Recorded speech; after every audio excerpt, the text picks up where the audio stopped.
Bapak, Ibu, dan Saudara sekalian, firman Tuhan akan kita renungkan dari Mazmur 18 ayat 3 demikian.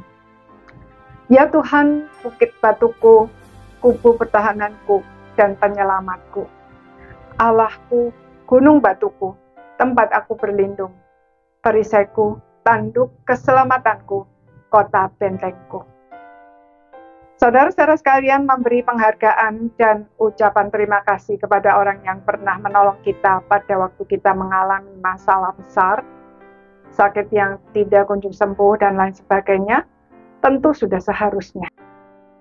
Tetapi melupakan Tuhan sebagai penolong yang sesungguhnya membuat kita seringkali jatuh ke dalam penyembahan berhala tanpa kita sadari. Sebagai contoh, ketika kita mengalami kesembuhan dari suatu penyakit yang serius, biasanya yang kita promosikan adalah dokternya, rumah sakitnya, dan obat yang kita pakai, bukan Tuhan. Padahal penyembuh yang sebenarnya adalah Tuhan. Obat, rumah sakit, dokter, dan lain-lain hanyalah alat yang dipakai Tuhan untuk kesembuhan kita. Dengan demikian, tanpa kita sadari, kita telah memberhalakan semuanya itu. Apalagi jika kemudian kita menganggap semua itu adalah satu-satunya sumber pertolongan yang tepat bagi semua orang. Padahal Tuhan menyembuhkan setiap orang sakit secara personal. Pengobatan yang sama diberikan kepada dua orang yang menderita sakit yang sama, hasilnya bisa berbeda. Tidak demikian dengan Daud. Ketika ia melarikan diri dari usaha pembunuhan yang dilakukan oleh Saul, Daud bersembunyi di tempat-tempat yang dikelilingi oleh bukit-bukit batu.